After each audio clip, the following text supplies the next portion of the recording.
कुपवाडमध्ये कचरा टाकण्याच्या वादातून महिलेचा धारदार शस्त्राने चाकूने चपाचप वार करून खून.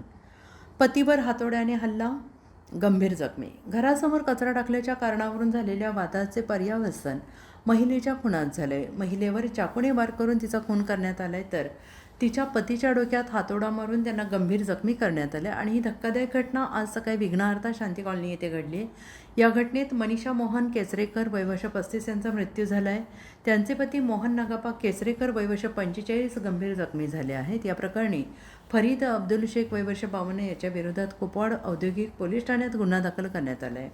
पोलिसांनी दिलेल्या माहितीनुसार आज सकाळी सुमारे 6च्या सुमारास मनीषा केसरेकर या पाणी गरम करण्यासाठी चूल पेटवत होत्या. त्यावेळी शेजारी राहणाऱ्या फरीद शेख यांनी घरामागील रस्त्यावर कचरा टाकल्याचं त्यांच्या निदर्शनास आलं.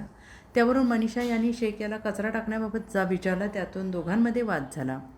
दरम्यान मनीषा यांचे पती मोहन केसरेकर यांनी मध्यस्थी करण्याचा प्रयत्न केला. त्यावेळी आरोपीने मोहन यांना कानाखाली मारली. त्यानंतर आरोपी घरातून हातोडा आणि चाकू घेऊन आला. त्याने मोहन यांच्या डोक्यात हातोड्याने प्रहार करून त्यांना गंभीर जखमी केलं. तसेच मनीषा यांच्या डोक्यात पोटात चाकूने वार केल्याचे फिर्यादीत नमूद करण्यात आले.